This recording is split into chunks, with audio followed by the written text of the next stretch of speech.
Kalau mau lihat dari hasil SNLIC terakhir, Pak, bagaimana OJK membaca kondisi literasi dan inklusi keuangan masyarakat, khususnya di Sulawesi Utara, kondisi terkini? Ya, tentunya Setelah data SNLIC ini BPS kumpul, laporkan, bagaimana OJK memanfaatkan data ini dalam menyusun strategi atau program literasi dan inklusi keuangan? ya tentu data-data yang dihasilkan oleh BPS kita gunakan sebagai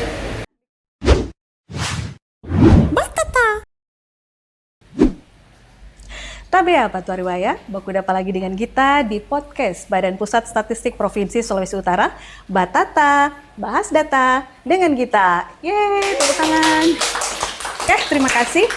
Jadi sebelum terang mau bahas lebih lanjut dengan topik yang sangat-sangat menarik di episode kali ini, kita mau sampaikan ucapan dulu. Selamat Hari Raya Idul Fitri 1447 Hijriah. Minal aidin wal faizin, mohon maaf lahir dan batin. Oke, baik pemirsa Batata, mau tahu saat ini kita senang sekali dari untuk episode ke-13 kali ini, orang punya tamu spesial. Pertama kali episode Batata menghadirkan narasumber dari luar BPS. Tapi narasumber ini masih bestie dengan BPS karena orang petamu kali ini adalah salah satu stakeholder penting dari BPS, yaitu dari Otoritas Jasa Keuangan atau disingkat OJK. Nah, orang tahu, kita sih tahu, pemirsa tahu, kalau BPS dan OJK itu berkolaborasi dalam pelaksanaan Survei Nasional Literasi dan Inklusi Keuangan atau disingkat SNLIK. Jadi di episode kali ini kita bukan cuma mau bahas tentang literasi dan inklusi keuangan serta isu-isu lain, namun kita juga mau lihat bagaimana data berperan dalam membaca kondisi masyarakat serta mendukung kebijakan. Zaman sekarang kan semua orang kehidupan serba diberikan serba gampang, mulai dari rekening, ada e-wallet, pay letter, sampai investasi, semuanya ada di genggaman. Nah, karena semua itu so gampang sekali orang mau akses, ada muncul pertanyaan penting, apakah akses yang serba gampang, akses yang serba mudah saat ini, itu orang memang betul-betul tahu, orang betul-betul pahami, orang betul-betul kenal, mengerti, atau kage cuma asal-asal download, salah klik, dan akhirnya tersesat. Nah, so itu orang di podcast kali ini, orang mau bahas, tapi seperti biasa kita nggak mungkin mau bahas sendiri, kita nggak mau bercerita sendiri. Tadi kita sounding, ada narasumber dari bestinya BPS dari OJK, Bapak Budiman P. Siahaan. Selamat datang Bapak. Selamat sore, Iya. Kak Gita. Apa kabar hari ini Pak? Baik, sehat. Luar biasa. Terima kasih sebelumnya Pak sudah bersedia hadir jadi narasumber perdana yang dari luar BPS di Batata BPS di episode ke-13 kali ini. Nah Pak, sebelum terang bahas lebih lanjut tentang topik yang menarik, mungkin lebih baik terang perkenalan dulu Kak. Pak, boleh sebutkan mungkin nama lengkap, jabatan mungkin, serta peran singkat Bapak di OJK saat ini. Ya, terima kasih Kak Gita. Sebelumnya juga kami juga mengucapkan terima kasih dari OJK atas kesempatan pada sore hari ini. Kami juga bisa bergabung bersama-sama BPS untuk acara Batata ya. Iya, Batata. Bahas data dengan Gita. Ya, Kak Gita, bahwa saya Budiman P. Siahaan, Deputi dari Otoritas Jasa Keuangan, membidangi pengawasan perilaku pelaku usaha jasa keuangan, termasuk kegiatan edukasi literasi keuangan, termasuk juga di bidang layanan manajemen strategis OJK Sulawesi Utara dan Gorontalo. Sulawesi Utara dan Gorontalo. Oke, Mbak, terima kasih atas perkenalannya. Mungkin orang akan langsung mau bahas mulai dari realitas yang paling dekat dengan orang kehidupan sehari-hari. Nah, sekarang ini kan Pak, orang ya semua ya mungkin 99% atau 90 mendekati 100% semua orang itu pasti punya rekening, so pakai e-wallet, bahkan mulai investasi. Tapi sebenarnya apakah itu ketika orang memiliki semuanya itu, apakah secara otomatis berarti orang itu literasi keuangan so bagus atau bagaimana Pak? Ya, pertama-tama yang harus kita pahami dulu adalah literasi keuangan itu sendiri ya. Baru kita bicara mengenai produk dan layanan jasa keuangan. Tentunya literasi ini kan berkaitan dengan pengetahuan, pemahaman dan keterampilan individu ataupun masyarakat atas layanan atau produk jasa keuangan. Tadi disebutkan e-wallet. E-wallet itu tentunya adalah pengembangan dari platform literasi platform keuangan digital. Tentunya sebagaimana kita ketahui bersama bahwa e-wallet itu adalah penyimpan dan alat untuk transaksi keuangan secara non tunai. Ya, dimana kalau kita paham e-wallet itu diantaranya adalah Oppo. Terus Shopee ya. Shopee. Tentunya tadi yang di awal kami sampaikan adanya pengetahuan, pemahaman dan keterampilan bagaimana memanfaatkan produk-produk layanan digital keuangan, tentunya didasari ada pemahaman atas produk itu sendiri. Mesti paham dulu kan. Tentunya jangan sampai masyarakat atau individu melakukan aktivitas di sektor keuangan dengan menggunakan beberapa layanan secara digital, tapi dia tidak paham kebutuhannya dan tidak paham produk-produk yang ditawarkan di berbagai layanan jasa keuangan, termasuk tadi e-wallet tadi. Iya.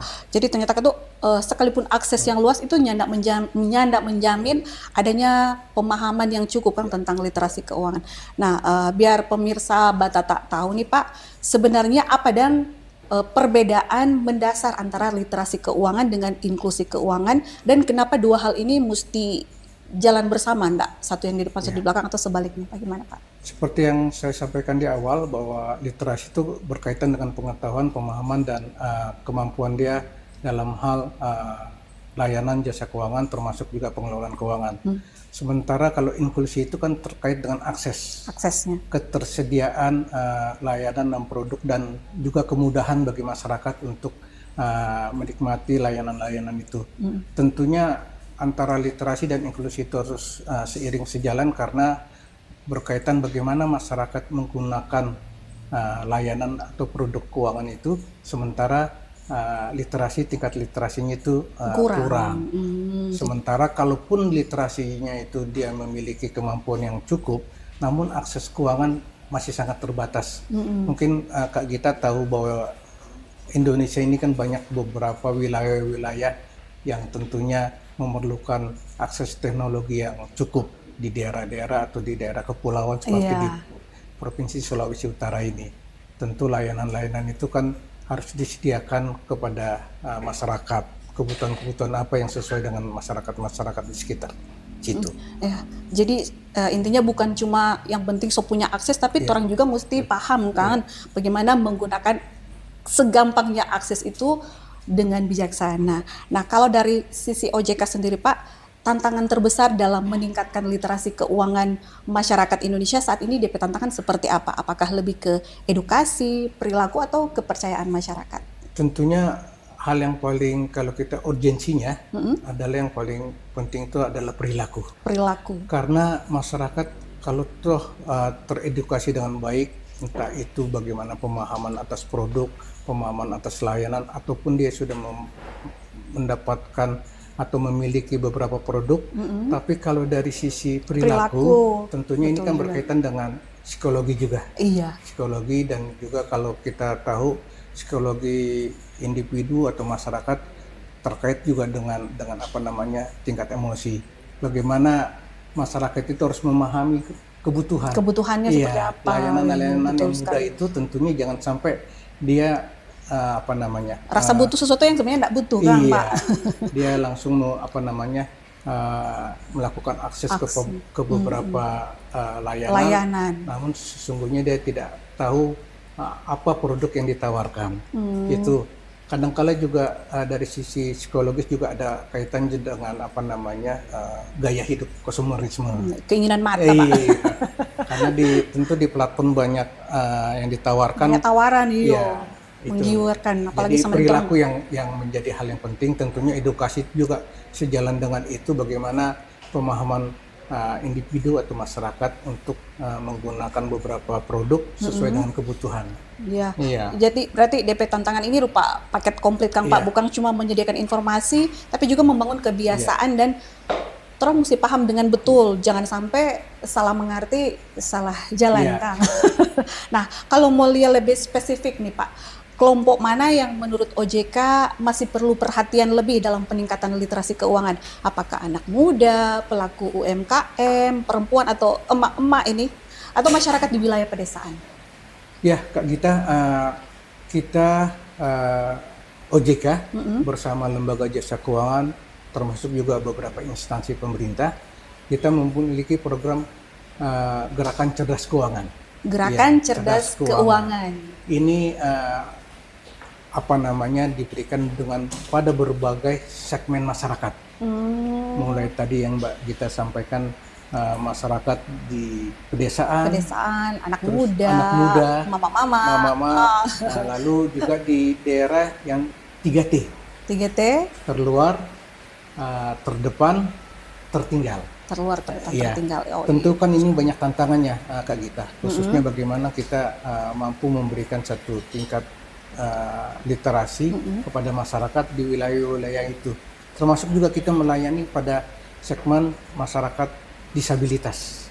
Oh, disabilitas Iya. juga Kang, Iya. betul sekali. Jadi tentu beberapa edukasi yang kita berikan kepada masyarakat ini disesuaikan dengan kebutuhan, tingkat pemahaman sekaligus geografis di mana mereka itu tinggal. Oke. Termasuk juga tadi yang kita bilang nelayan dan petani. Nelayan, iya. Oke, berarti memang DP pendekatan yang tidak bisa kalau cuma dari satu sisi atau satu mewakili semua, Kang, karena setiap kelompok itu sebenarnya punya karakteristik Iya. yang berbeda-beda, kebutuhan dan tantangan yang Iya. berbeda. Nah, pemirsa Batata, kalau orang mau bicara soal kondisi literasi dan inklusi keuangan masyarakat, orang tidak bisa hanya mengandalkan asumsi, pendapat, atau cuma penglihatan semata, tapi orang itu butuh data yang memang boleh mau kasih gambaran secara utuh. Dan salah satu data penting hadir melalui SNLIC, Survei Nasional Literasi dan Inklusi Keuangan, atau kita singkat SNLIC. Nah, kembali ke Bapak nih. Boleh mau cerita Pak, sebenarnya ini SNLIC ini seperti apa dan kenapa survei ini penting bagi OJK maupun untuk pemerintah? Ya, tentunya Survei Nasional Literasi dan Inklusi Keuangan ini OJK telah bekerja sama dengan Badan Pusat Statistik. Iya, terang base itu Pak. Sudah cukup lama. Iya. Tahun ini Beberapa tahun berturut-turut ya Pak. 2026 ini selain dengan BPS juga dengan LPS. Ya, tentunya yang perlu kami sampaikan terkait SNLK ini tentunya berkaitan dengan bagaimana kita dapat data secara lengkap, secara fakta-fakta yang di lapangan, bagaimana sih tingkat literasi masyarakat sesungguhnya di kabupaten kota, khususnya kalau di Provinsi Sulawesi Utara. Sulawesi Utara. Ya, tentunya ini sangat penting bagi OJK karena nanti hasil ini akan menjadi pertama yang tadi sampaikan sampai sejauh mana tingkat literasi Pemahaman, di masyarakat, dan kedua juga bisa kami gunakan sebagai kebijakan. Iya. Ya, kebijakan tentunya kebijakan yang berkaitan dengan bagaimana nanti program-program kita berkaitan dengan upaya peningkatan literasi itu. Tadi sudah disampaikan ada beberapa segmen, ada 6 segmen, pelajar atau pemuda, terus disabilitas, Pelajar pemuda, disabilitas, di 3T, lalu nelayan, petani, dan termasuk juga beberapa sektor seperti UMKM.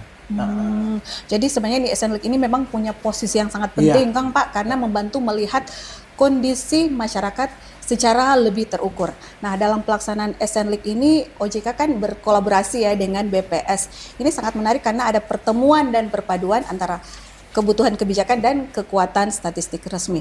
Nah, Pak, bagaimana Dang ini kalau kolaborasi BST, OJK dan BPS ini untuk memang betul-betul mau kasih pasti, dan kalau data yang dihasilkan dari SNLIC ini memang betul-betul valid dan representatif, itu bagaimana caranya? Sebagaimana kita ketahui bersama bahwa BPS adalah lembaga yang tentunya memiliki kemampuan yang sangat uh, luar biasa dan komprehensif dalam hal bagaimana Mengumpulkan menggunakan data-data itu atas dasar metode sampling dan metode-metode yang tentunya secara ilmu pengetahuan sudah terukur dan pasti memiliki data yang akurasinya sangat tinggi. Dan tentunya kalau dari sisi OJK dengan survei ini kita akan memiliki satu upaya dan petunjuk hasilnya nanti bisa kita manfaatkan. Karena dari OJK sendiri kita memiliki konsep survei, indikator literasi, termasuk juga inklusi keuangan, serta kebutuhan data yang ingin diukur terkait dengan pemahaman dan penggunaan produk jasa keuangan. Dan BPS dengan kemampuannya bisa mendapatkan informasi dan data-data hal yang kebetulan OJK yang inginkan sebagai langkah kebijakan lebih lanjut.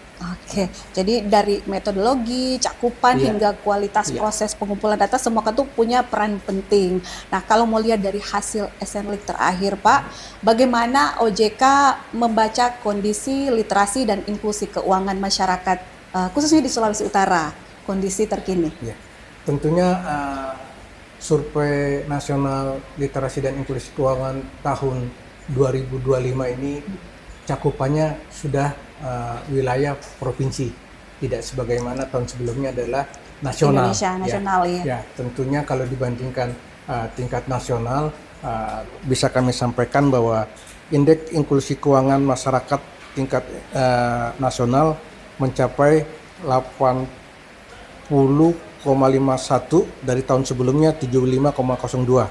Sementara literasi tercatat 66,46% dari tahun sebelumnya 65,43%. Itu SNLIK tahun 2025. Ya, tentunya di tahun 2026 hasilnya sebagaimana saya sampaikan bahwa ini cakupannya tingkat provinsi. Hasilnya belum dirilis atau diumumkan pihak BPS dan OJK.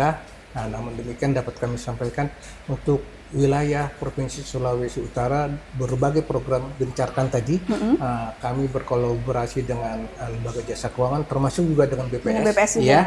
Lalu juga masing-masing lembaga jasa keuangan juga memiliki rangkaian kegiatan atau program kerja literasi keuangan baik bagi masyarakat sekitar perusahaan ataupun juga bagi nasabah ataupun calon-calon nasabah di wilayah kerja masing-masing lembaga jasa keuangan. Jadi kolaborasi dan sinergisitas itu tetap berjalan. Oke, berarti berdasarkan penjelasan Bapak ini, orang boleh lihat kalau data bukan cuma sekedar menunjukkan angka, tapi juga mau bantu for orang sama mau lihat, mau baca ini arah perkembangan masyarakat ini ke bagaimana, Kang? So bagus kah atau perlu diperbaiki atau seperti apa? Nah, bagian yang menarik di Batata, Pak, karena orang tahu dan percaya bahwa data yang baik itu mestinya selalu dipakai, bukan cuma sampai di mengumpulkan data, mengolah data, bikin laporan sudah, tapi pasti akan dipakai. Nah, setelah data SNLIC ini BPS kumpul, laporkan, bagaimana OJK memanfaatkan data ini dalam menyusun strategi atau program literasi dan inklusi keuangan? Ya, tentu data-data yang dihasilkan oleh BPS kita gunakan sebagai satu langkah kebijakan dalam berbagai program edukasi maupun sosialisasi terkait beberapa hal. Pertama, bagaimana literasi masyarakat terkait pengelolaan keuangan, literasi masyarakat khususnya terkait Sulawesi Utara kan, Pak? Produk dan layanan jasa keuangan, sehingga benar-benar masyarakat nantinya menggunakan produk dan layanan jasa keuangan sesuai dengan kebutuhan dan ada manfaat buat mereka secara langsung. Berarti udah paling ya kan produk mana yang paling banyak masyarakat pakai kan, Pak? Oh gitu. Jadi mau dibilang bahwa data ini menjadi salah satu fondasi dalam menyusun arah program supaya kan tuh setiap intervensi, setiap kebijakan atau keputusan yang dilakukan itu memang lebih tepat sasaran. Nah, selain SNLIC, BPS juga punya banyak data-data lain mulai dari data demografi, UMKM sampai data-data kemiskinan. Nah, apakah data-data BPS yang lain seperti tadi, Pak, itu digunakan juga oleh OJK untuk menentukan kebijakan? Mungkin boleh mau kasih contoh data lain BPS yang OJK pakai? Ya, tentunya yang tadi Kak Gita tadi sampaikan mengenai data UMKM, ya. Tentunya dengan data berapa jumlah UMKM tersebar di mana saja, lalu apa menjadi kegiatan pokok dari UMKM paling itu, banyak apa ya. kan? Tentunya data-data itu akan menjadi satu kebijakan kepada sektor jasa keuangan di wilayah Sulawesi Utara ini, bagaimana penyaluran kredit yang sesuai dengan skema kebutuhan UMKM. Itu dari sisi UMKM sebagai pelaku usaha. Dari sisi pelajar tentunya program itu juga akan menjadi kebijakan khususnya bagaimana produk-produk keuangan, tabungan, misalkan tabungan pelajar menjadi hal yang menarik untuk diberikan kepada pelajar, khususnya bagaimana mengelola keuangan sejak dini. Oh, gitu kan Pak. Iya. Berarti memang data BPS yang resmi itu memang betul-betul membantu formulir konteks yang lebih luas, bukan cuma dari sisi sektor keuangan saja kan Pak. Nah ini pertanyaan terakhir, menurut OJK sendiri seberapa penting peran data statistik resmi Formo pastikan kalau kebijakan literasi dan inklusi keuangan itu memang betul-betul tepat sasaran? Ya Kak Gita, tentunya data statistik resmi yang dihasilkan atau dikeluarkan oleh BPS bagi OJK tentunya memperoleh gambaran yang objektif ya mengenai tingkat pemahaman masyarakat terhadap produk dan layanan jasa keuangan, serta sejauh mana masyarakat telah mengakses layanan keuangan formal tersebut. Misalkan apakah memang kebutuhan dari masyarakat tentang produk layanan perbankan sesuai dengan kebutuhannya, baik itu dana simpanan atau penyaluran dana, ataupun juga produk layanan sektor lain seperti pasar modal, pemahaman masyarakat tentang saham, lalu juga dengan pegadaian. Banyak Pak ya. Banyak sekali. Nah, seru sekali nih diskusi ini. Orang sudah dapat pencerahan yang banyak tentang literasi keuangan. Itu bukan cuma sekedar tahu saja istilah, dan inklusi keuangan itu bukan cuma sekedar yang penting download akses, tapi yang jauh lebih penting itu bagaimana orang sebagai masyarakat tahu menggunakan layanan keuangan itu dengan tepat, paham, aman, dan yang pasti bijaksana. Dengan yang tak kalah menarik juga, orang semakin paham dan sadar bahwa di balik setiap kebijakan dan program pemerintah ada data yang berperan besar di sana, ada statistik yang membantu bagaimana cara membaca kondisi masyarakat secara lebih utuh, termasuk lewat kolaborasi BPS dan OJK dalam pelaksanaan kegiatan SNLIC. Nah, terima kasih banyak nih Pak, hadir berbagi informasi penting for orang semua pemirsa Batata. Mungkin siapa tahu di lain kesempatan boleh memperkuat apa lagi, terang bahas topik yang menarik lagi. Oh iya, teman-teman pemirsa Batata, mau kasih ingat ulang kalau di tahun 2026 ini BPS mau bikin kegiatan besar yaitu Sensus Ekonomi 2026 pada bulan Mei sampai Agustus 2026. Jadi kalau misalnya orang petugas Sensus Ekonomi datang berkunjung di Jadi kalau misalnya orang petugas Sensus Ekonomi datang berkunjung di rumah, minta tolong terima akang, kasih akang informasi yang sebenar-benarnya. Dorang pasti pakai tanda pengenal, ada rompi dan tanda pengenal resmi dari BPS. Kasih jawaban yang jujur, kasih jawaban yang benar, karena setiap informasi yang Bapak, Ibu, adik-adik semua kasih itu sangat berarti untuk menghasilkan data ekonomi yang akurat dan nantinya menjadi dasar perencanaan dan kebijakan dan pengambilan keputusan untuk pembangunan khususnya di Sulawesi Utara. Dan nggak lupa juga mau kasih ingat kalau Bapak Ibu adik-adik semua butuh data, silakan jangan ragu-ragu datang berkunjung di kantor BPS Provinsi Sulawesi Utara di Jalan 17 Agustus atau silakan kunjungi orang website di sulut.bps.go.id. Ingat, sulut.bps.go.id. Oke, sampai di sini dulu terang pertemuan kali ini. Nanti baku dapat ulang di podcast berikut dengan topik yang nyandak kalah cetar membaheno. Dadah, bye-bye. Bahas data dengan kita, cerita Sulawesi.